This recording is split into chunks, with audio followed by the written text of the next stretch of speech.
Hey everyone, this is Lisa from Life in Layout, and today I pulled out my Simple Stories for the Record collection to document my month in review for 2024.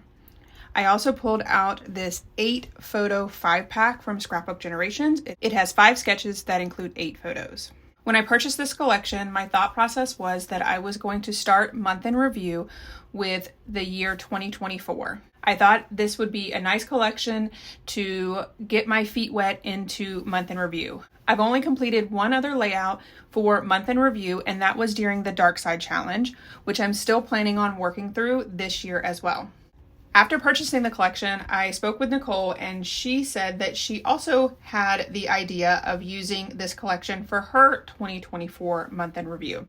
Now, we're not going to do any type of collaboration, but my plan is to upload the video on the last day of the month and have that month documented for 2024.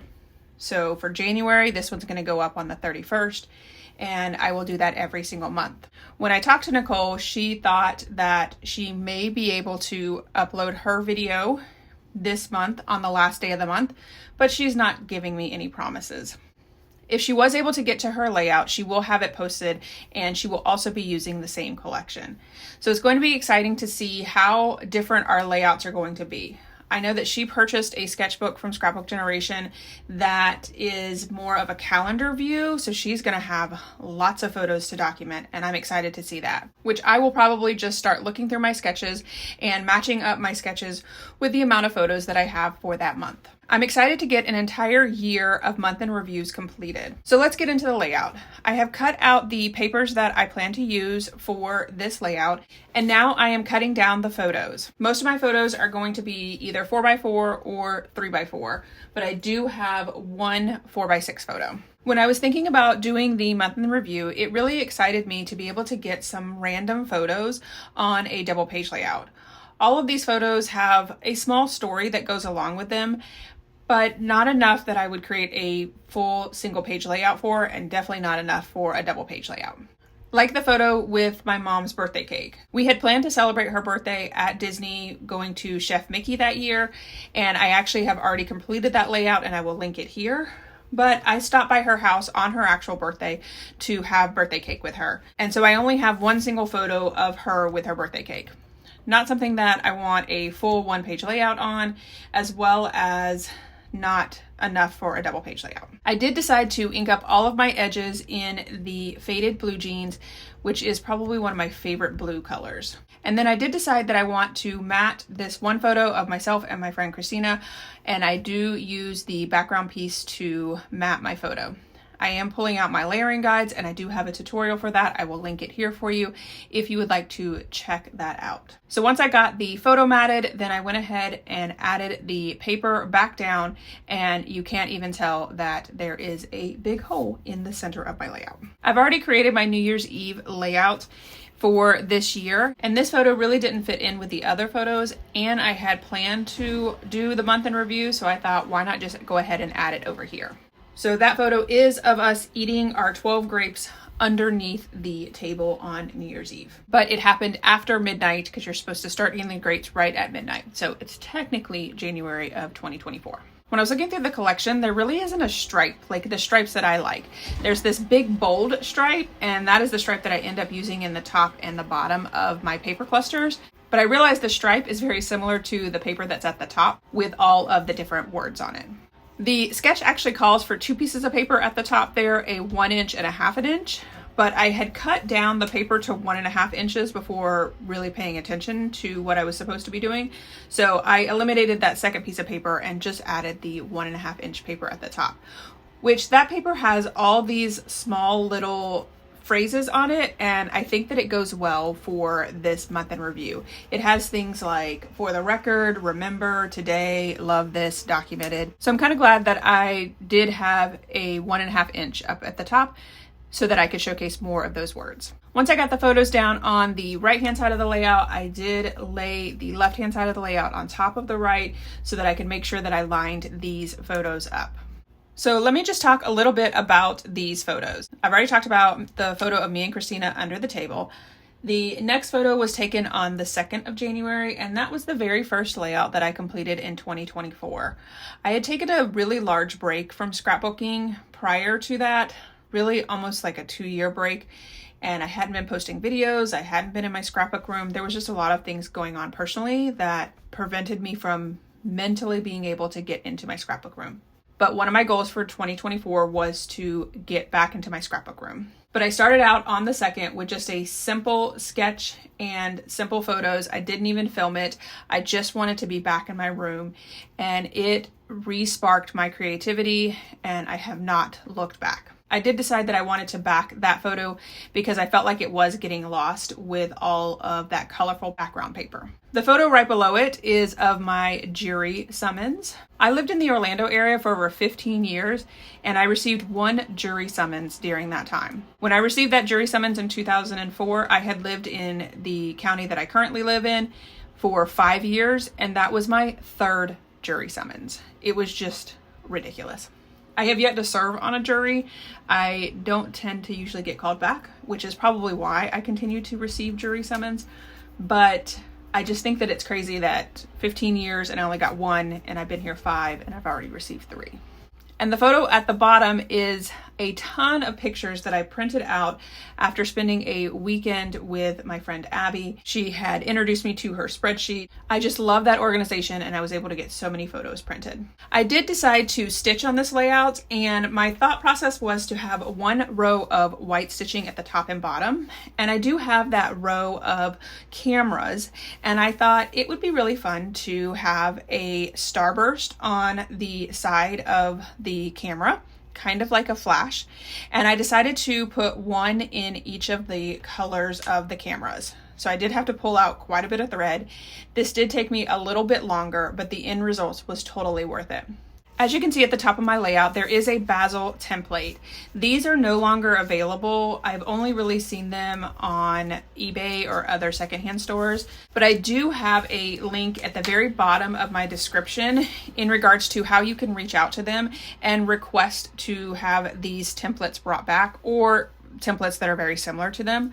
I feel like stitching has become a really popular thing again, and I think that if enough people contacted them, this is something that they would absolutely bring back. This is one of those items that it does not matter how much purging I do in my scrapbook room, these will never go away, because when I do use them, I love the results of them. So I did finish all of my stitching offline, and I slowed the video down here so that you can see the detailed stitching of those starburst.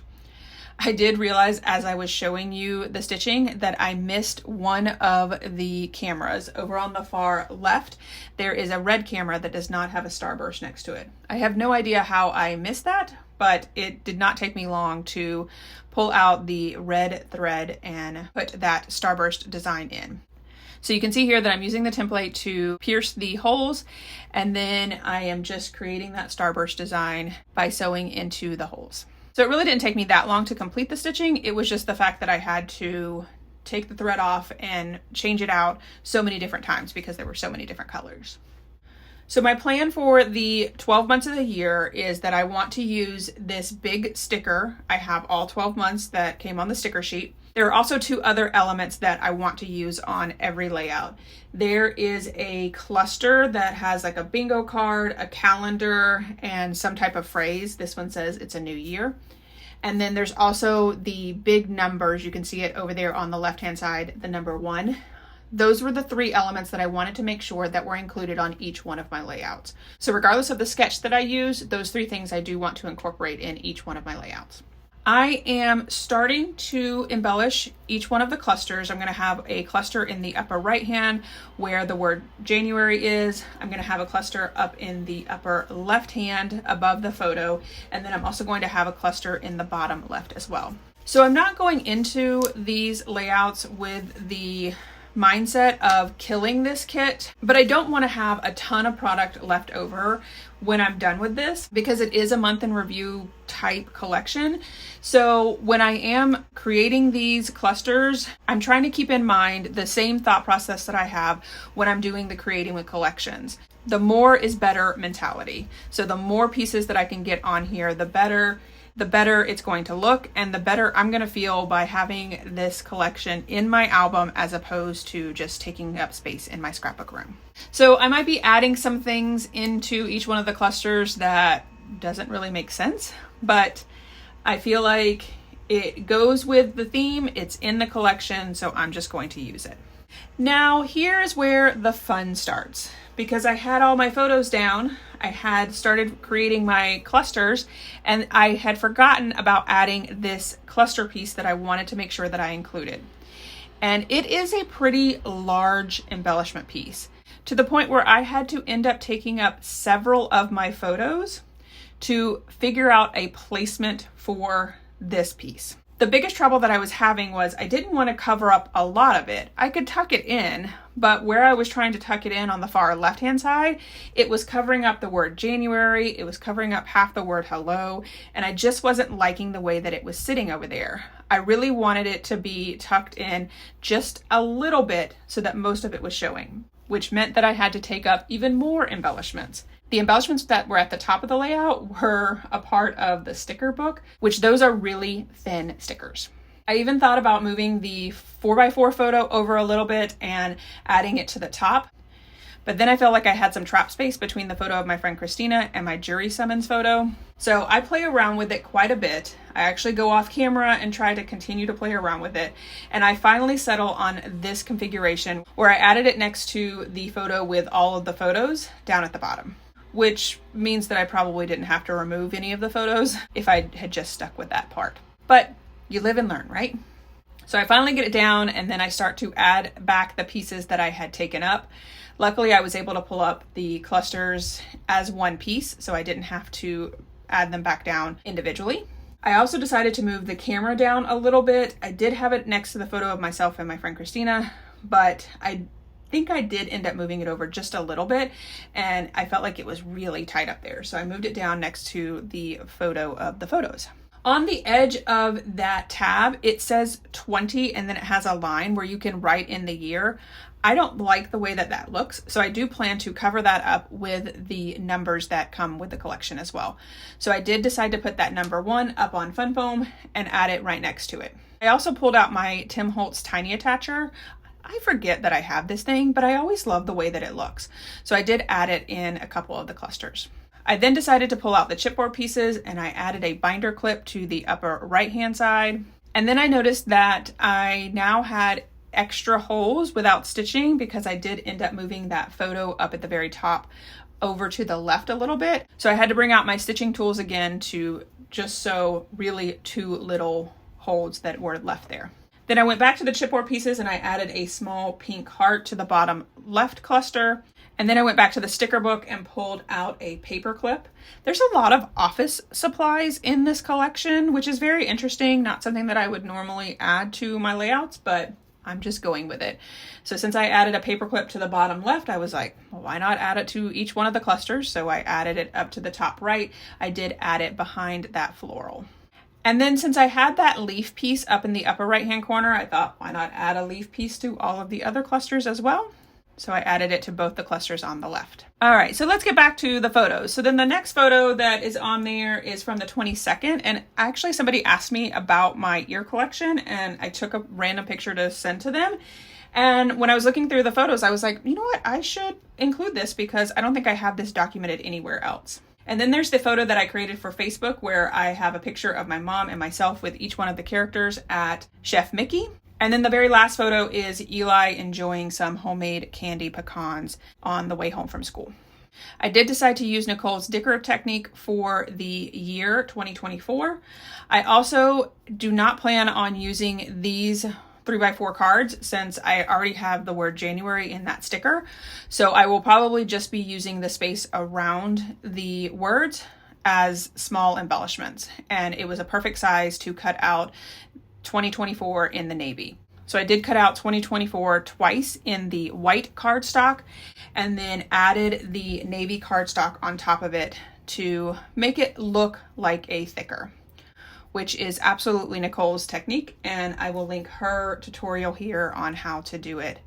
But it is definitely one of those techniques that I love using on my layouts. I then decided that I wanted to ink up the edges because the white was kind of showing through, and I wanted it to have a little bit of a neutral color. I then decided to add the year 2024 in the upper left-hand corner. So I just snuggled it in between the cluster as well as that photo up there. Just using my tweezers and some liquid adhesive to get those down. I pulled out my Tim Holtz tiny attacher and added a staple to the upper left-hand corner because I forgot about that. I then pulled out my little enamel hearts. I recently picked these up from a peachy cheap deal and haven't had a chance to put them in my color boxes yet. So what I've decided to do for the dates on my photos is to use this die that I picked up from scrapbook.com. It's the friendship die. I'll link it below. With the die, you get both circles and squares. You can use the die to make tile stickers, but I also have this Lawn Fawn stamp that has little circle numbers that fit on these circle dies perfectly. So I'm going to stamp the date on the circle. For this layout, I ended up stacking too high like I do for my Dickers, but I'll probably end up doing that for all of the layouts. I first thought I was going to use the faded jean, but it wasn't very dark when I stamped it, so I switched over to a green, and I think that that looks better. Once I get them all stamped, I'm putting them on my silhouette mat that I've cut down and then stacking them up, and then just using my tweezers and liquid adhesive to add them to the photos. And then that is it for this video. Here is my final layout as well as some close-ups. I did decide to do my journaling offline, and I printed it out on vellum so that I could have a full 11 inches. I wanted to make sure that I had enough room. I'm not going to read all the journaling. It just is some details about the photos since they are very random.